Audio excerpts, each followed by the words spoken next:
Ah, fall cleaning. Isn't it just your favorite time of the year, Vincent? Yeah, I forgot you can't talk. I wouldn't let you notice I can't even if you were capable of it. What's this? I remember putting a DVD in here. Birdemic, Shock and Terror. What?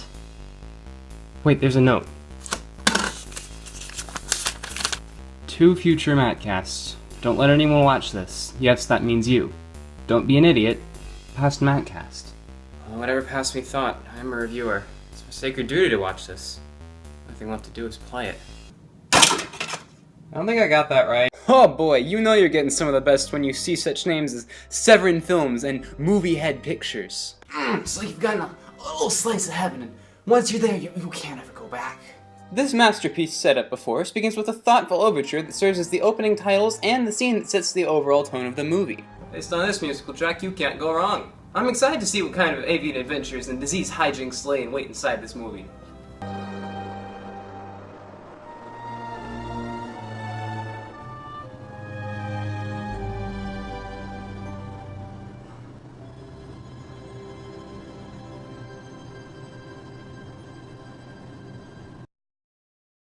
I'm sorry, but is there something I'm just not getting here? Has cinematography really changed since I last learned about it?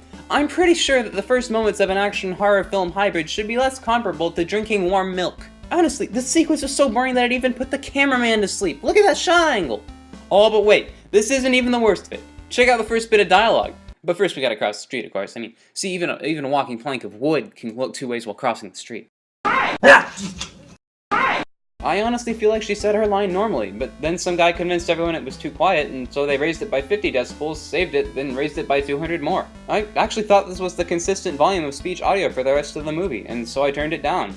But I ended up missing the next 5 lines before I realized that this was a one-time thing. It really took all my willpower to rewind to hear them, and they weren't any better than I expected. Wooden main character, creepy as heck waitress. I'll be right back with you. You know the drill. Pro tip, if you miss audio in this movie, you probably didn't need to hear it anyway. That wasn't a joke. So 2x4 Johnson starts staring over at this girl in the restaurant and just look at this.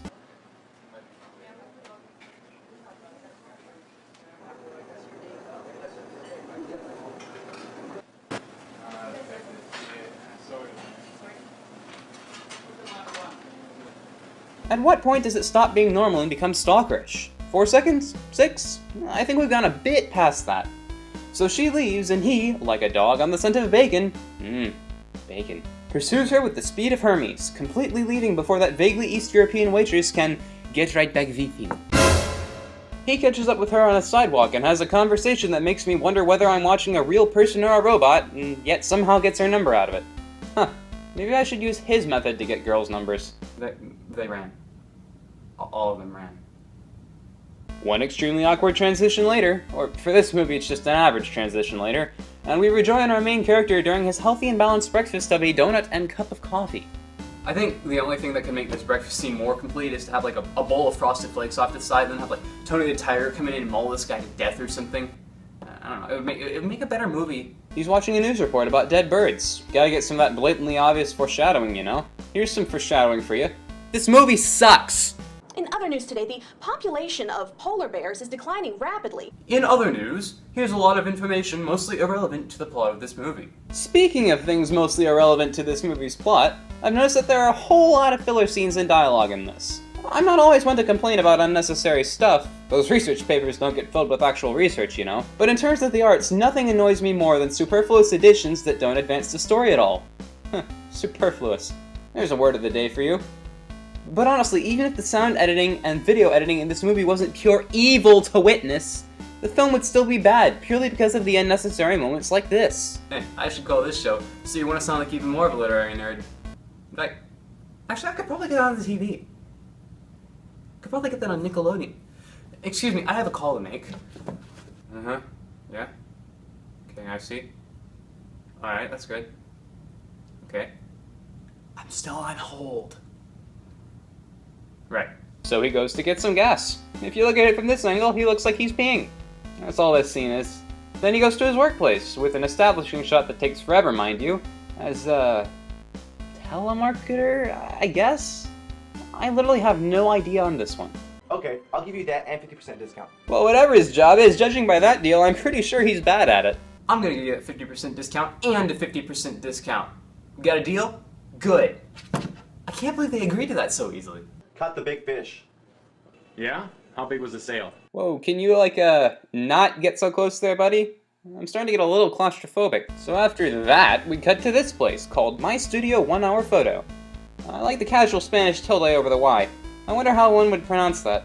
But not to worry, they have ice-cold beer! Slightly less wooden main character, the other one, who am I kidding, I don't know her name, is getting photographed in all sorts of clothes. I do a cutaway of me doing some sort of clothes modeling of my own, but...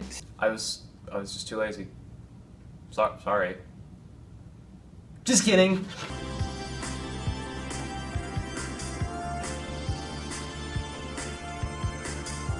Right, so here's where we hit a problem in the review. I honestly want to keep picking apart each scene bit by bit, but I don't want to make the video too long. So here's my solution. A speed-read caption summary of all the scenes until... it happens. Ready? Girl character gets a big job as the cover model for Victoria's Secret. 2x4 Johnson schedules a date to celebrate her job.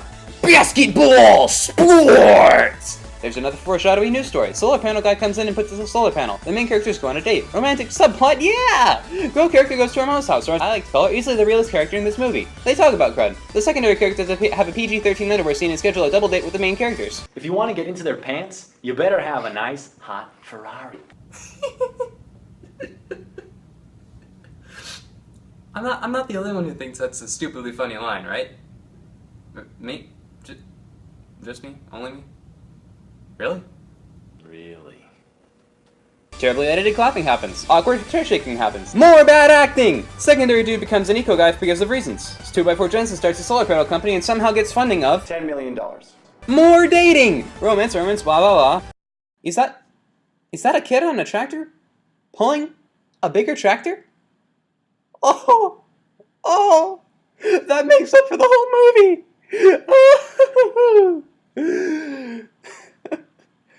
Beach scene, bar scene, underwear scene, and the end! And that's all you need to know about Birdemic Shack and Tur. Done. Finished. Finite. That's it. Wait. You want to know about the second part? You don't want to know about the second part. You think you want to know about the second part, but you do not want to know about the second part. You sure? Fine. Alright. There's no turning back now.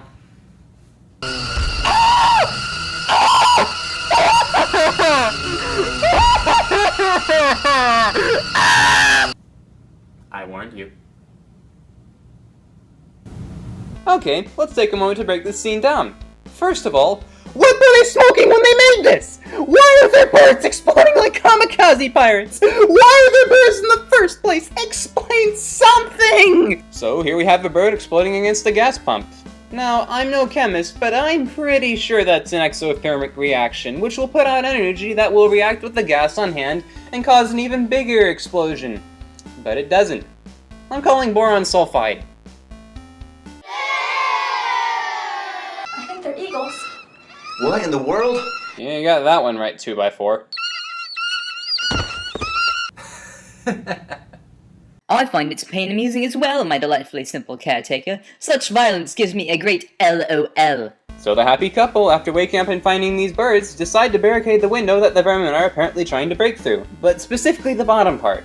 This is yet another oversight that the movie just glosses over. If the birds were to break through the top of the window, the main characters would be dead. It's one of those things that's maybe excusable once in a while, but this sort of thing happens so often that you can't help but be annoyed by it. Like every scene in this movie. But hey, maybe they knew the bird's basic reasoning was impaired by the same thing that makes this happen later on.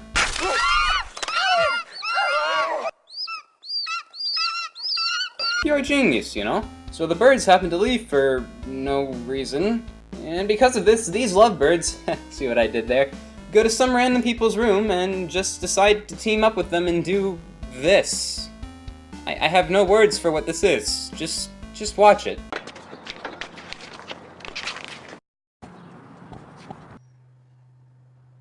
Here they come!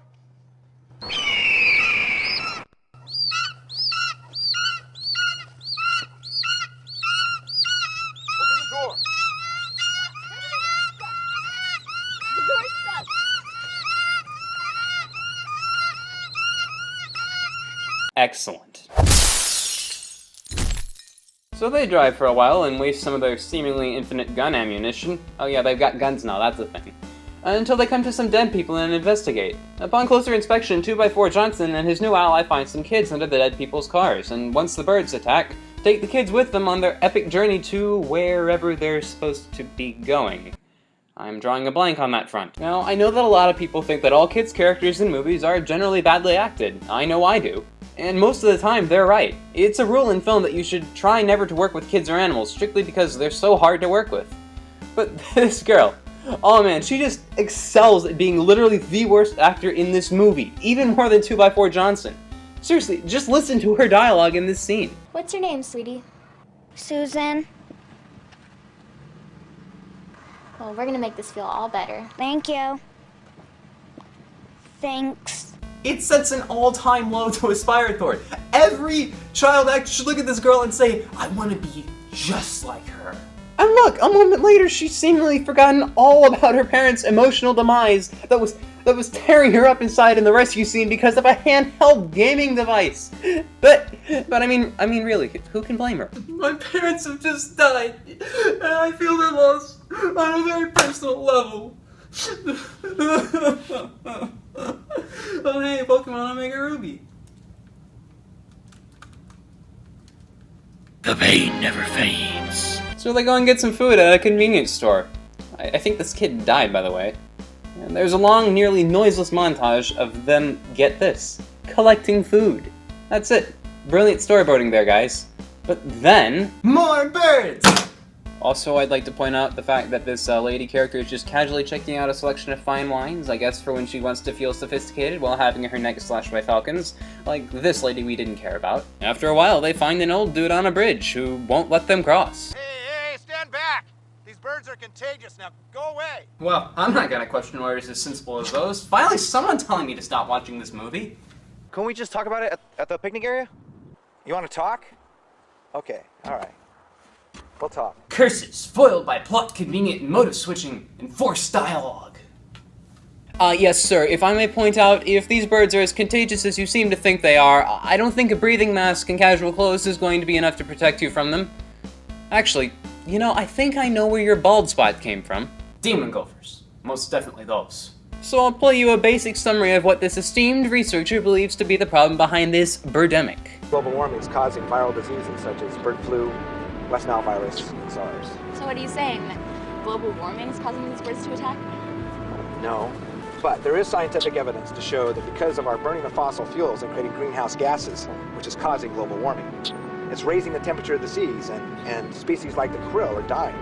So many bird species can't find food, like the nutrient krills. So they eventually starve and die. Yeah, there's your explanation for the main problem of this whole movie.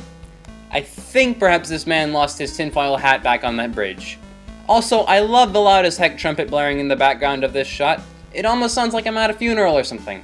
Maybe it's my funeral. I honestly wouldn't be surprised if this movie had killed me by now. So this secondary guy character gets a hero kick after having his lady friend die at the hands of the birds, and the valiant group go to save some people on a bus.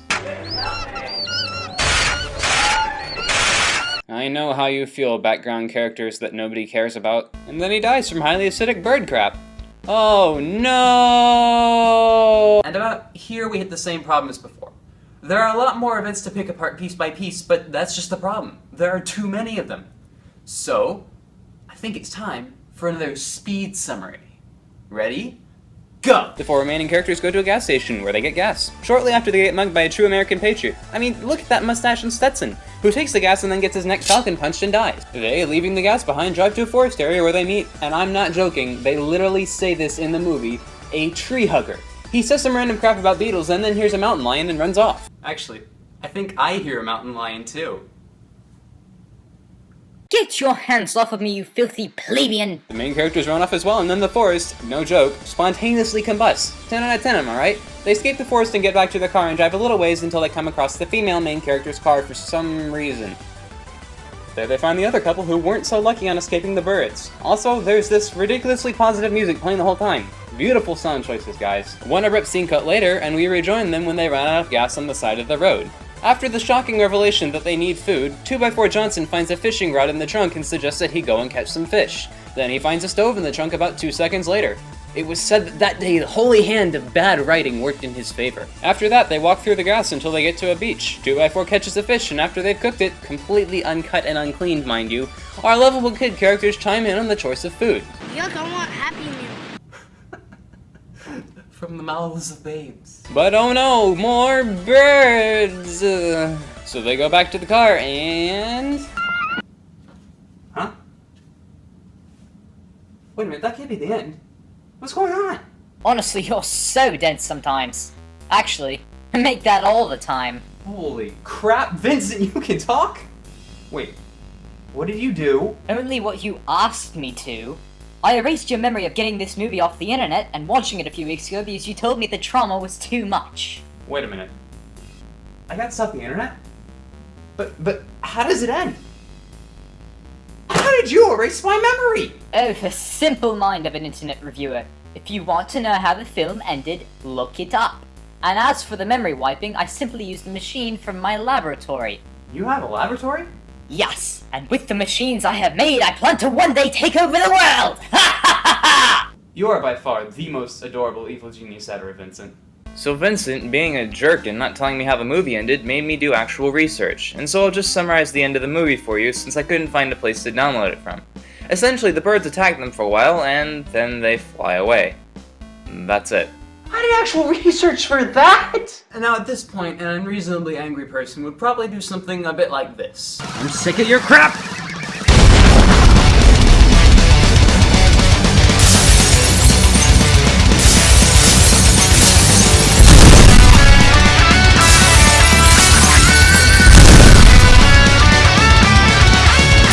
But I'm a reasonable person. I smashed it more. This movie is terrible. There's no arguing that. But underneath all the layers of awful, there's still something of a comedic element, which isn't what the movie intended to be, but still kinda works. All in all, I wouldn't recommend this film for a movie night at a club, but for just a few cynical friends who want to have a few sodas and make fun of something that was made with as little quality as possible, well, this is your movie. Now I got something to talk to my cat about. So, Vincent, what are you gonna do now that I know you can talk? Oh, that? I've already activated my memory wiping device. You should have no recollection of my ability to speak around now. Did someone just say something? Whatever. This has been the weirdest day ever. Gotta go get some Mountain Dew and Doritos to calm my nerves. Hey guys, thanks for watching this video. If you liked it, be sure to leave a like, it really helps. Any ideas for future reviews? Leave them in the comments below. Also, don't forget to check out the other member of 123 Go Ajax's videos and the comedy sketches we filmed so far. They're both really good. You know, watching this movie was like torture, and I watched it for you. So in a way, you tortured me. I think that deserves a bit of repayment. So why don't you click that subscribe button if you haven't already? But I'm a fair man. I won't beg. I suffered for you, but no pressure. No pressure at all.